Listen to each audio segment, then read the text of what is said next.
Ah, le pôle Nord, les manchots, le Père Noël, les explorations exaltantes et une température de moins 37 degrés surtout. Mais le pôle Nord, c'est aussi les guerres économiques, le changement climatique en roue libre et le bon vieux capitalisme. L'Arctique est au cœur de l'histoire qu'on va vous raconter aujourd'hui et qui montre comment les capitalistes ont décidé de se croire tout permis. Jonas Marius Lid, ce nom ne vous dit rien et pourtant c'est un héros national norvégien. Explorateur capable de parler 4 langues, il a traversé la mer de Kara, une mer qui borde tout juste l'océan Arctique dans les années 1910. Un succès historique, une mer glaciale, c'est le Jules Verne dans la vraie vie. Bon, après, la vraie histoire derrière, c'est que c'est aussi une prospection de la Sibérie pour commercer à l'aube de la Première Guerre mondiale. Ah bah oui, les explorateurs, c'est pas l'amour de l'exploration qui leur fait gagner leur pain, évidemment, ça se saurait. Malgré ça, Jonas inspire nos explorateurs des temps modernes, nos contemporains, passionnés d'histoire et de commerce, parmi eux, Félix Tschudi. Félix, il est armateur, donc en gros, il est à la tête d'une entreprise qui s'occupe de l'exploitation commerciale des bateaux. Des armateurs comme il y en a plein. Par exemple, si on doit un jour aller chez l'ami Kali qui habite en Corse, eh ben, il faudra faire affaire avec Corsia Linea qui possède des bateaux qui transportent des passagers de la métropole à l'île de Corse. Et Félix, lui, il est passionné par le parcours de son ancêtre Jonas Marcus Lid et va essayer de continuer le boulot un siècle plus tard, d'aller pourfendre les frontières du froid pour la beauté de l'exploration.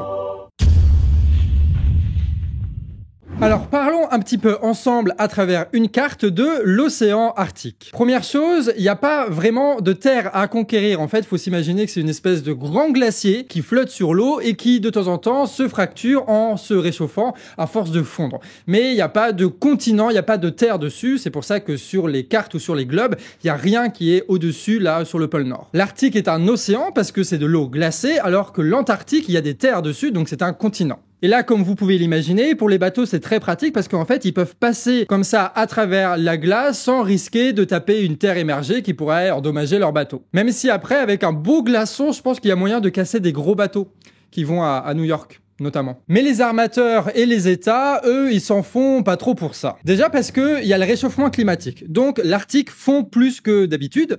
Et surtout, les études scientifiques récentes ont montré que la zone du pôle Nord se réchauffe plus vite que le reste de la Terre. Donc ça se réchauffe encore et encore. Puis parce que, en fait, ils ont des brise-glaces. Voilà, tout simplement. Des navires ultra puissants qui sont polluants comme jamais et qui fonctionnent pour casser la banquise et créer des voies navigables. Et tant pis pour l'habitat des petites bestioles qui habitent dessus, les ours et tout, c'est pas très grave. De toute façon, eux, ils produisent rien. Il faut qu'ils fassent de la marchandise, qu'ils trouvent un emploi, qu'ils fassent quelque chose, les ours aussi, hein. Mais alors, qui pourrait bien profiter de ces nouvelles voies commerciales qui s'ouvrent avec le réchauffement climatique? Eh ben, comme vous pouvez le voir sur cette carte, c'est plutôt simple. Les pays qui bordent l'Arctique, c'est la Russie. En Eurasie, on a aussi le Danemark avec le Groenland, tu as la Norvège qui ont le Svalbard et tu as aussi les voisins scandinaves, donc la Finlande et la Suède. Et évidemment, côté américain, tu as le Canada qui a une grosse partie au niveau du pôle Nord et tu as les États-Unis avec le petit bout de l'Alaska là, voilà. C'est qui a vendu l'Alaska aux États-Unis? Pourquoi on vend des régions? C'est dingue quand même, hein?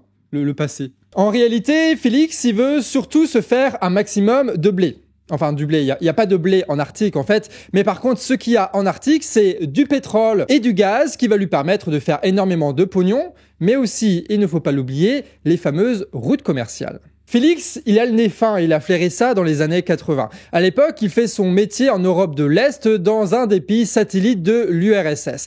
Et déjà là, il essaie de contourner les routes maritimes classiques pour prendre le large dans le Grand Nord. Il a investi beaucoup de pognon là-dedans et en 2010, il prouve qu'on peut acheminer des cargaisons et des personnes sans avoir à passer par les ports russes ou les navires russes, justement en passant par les routes du Nord, en passant par les routes commerciales de l'Arctique. Et consécration, ultime reconnaissance, en 2020, il est nommé héros du Grand Nord pour avoir participé au développement de cette zone par son action.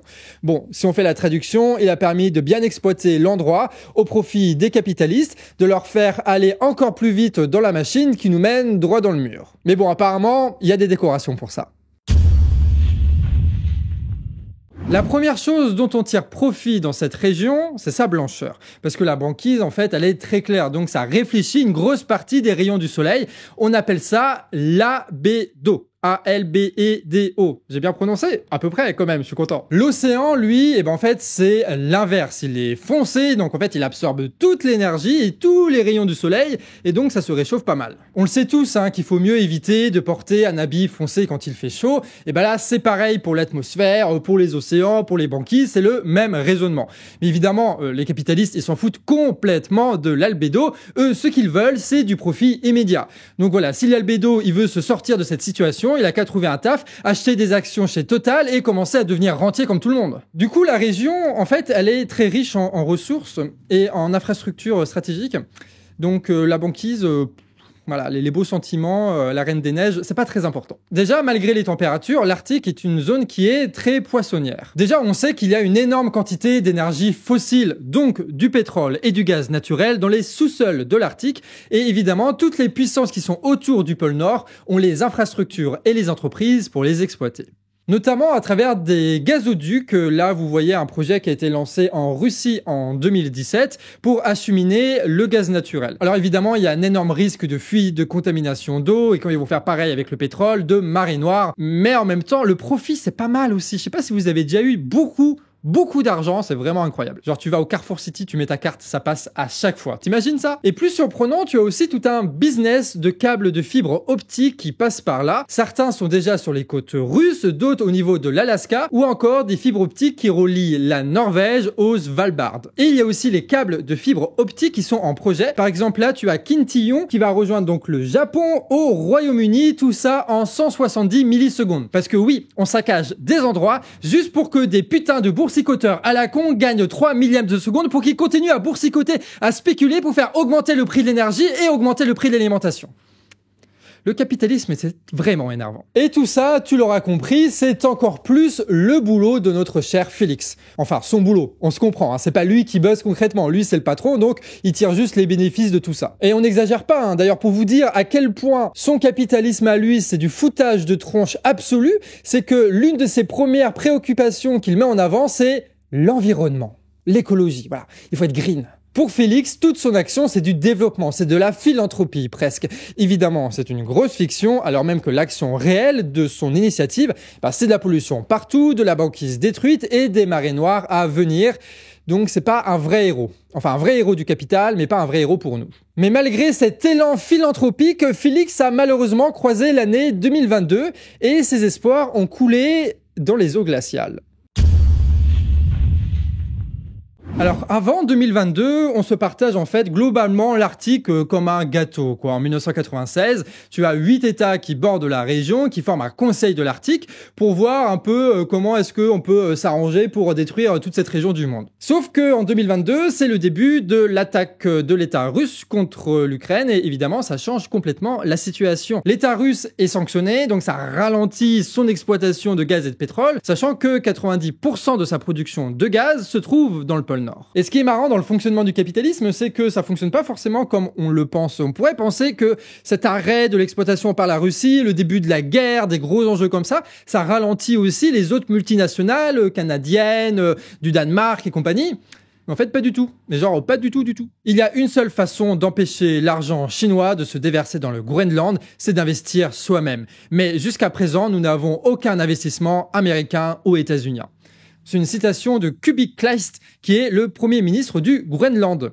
Ah ouais, là ça prend tout de suite un enjeu géopolitique, hein. Et là ce qu'on voit entre les lignes, et ce dont on a déjà parlé dans pas mal de vidéos du canard, c'est que le Groenland, qui est danois, fait chanter son propre camp, les États-Unis et ses alliés, en menaçant d'accepter des fonds chinois pour développer son emprise dans l'Arctique. Donc en gros, la guerre en Russie a permis de renforcer les tensions entre les deux empires états-uniens et chinois, donc ça a permis à certains États de faire monter les enchères, donc de trouver de nouveaux investissements, et donc d'aller conquérir ces terres-là avec beaucoup plus de moyens qu'ils en avaient avant. Et ça a marché, hein, cette histoire avec le Groenland. En 2022, ils ont signé un traité pour avoir plein de pognon. Donc, encore une fois, la guerre permet aux capitalistes de trouver de nouvelles formes d'investissement et donc de débloquer de nouveaux marchés pour continuer à exploiter et se faire du profit. Et ça, notamment face à de grandes crises économiques, la guerre n'est que la continuité de la politique économique, mais par d'autres moyens. Bref, ne nous inquiétons pas pour notre ami Félix, il trouvera bien un moyen de détruire la planète encore un petit peu plus pour se faire de l'argent, tout en se faisant passer pour un héros. On le connaît.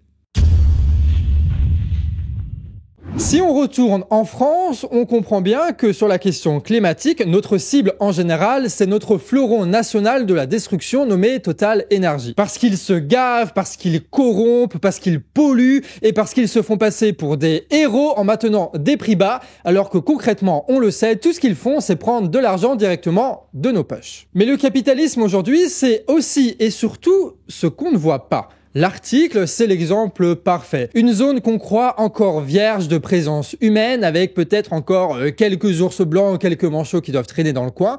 Et au final, quand on s'y intéresse, on sait que c'est la cible actuelle de toute la rapacité de bourgeois, comme Félix, qui se la joue Jules Verne avec des bulldozers. Mais là, on a un peu personnifié pour l'intérêt de la vidéo, vous comprenez, mais derrière, ce sont des logiques de profit, ce sont des entreprises, ce sont des milliers, voire des millions de personnes qui travaillent directement ou indirectement pour cette exploitation. Donc il faut arrêter dès maintenant la fiction des héros et regarder la vérité en face. Ces gens sont des parasites, il faut les empêcher de nuire, les cibler, exproprier leur entreprise, nationaliser leur business et les démanteler si nécessaire. Et avant ça, nous on voulait vous les montrer comme ils sont véritablement. Félix Tchoudi, aujourd'hui, c'est un des fossoyeurs de l'Arctique et du climat.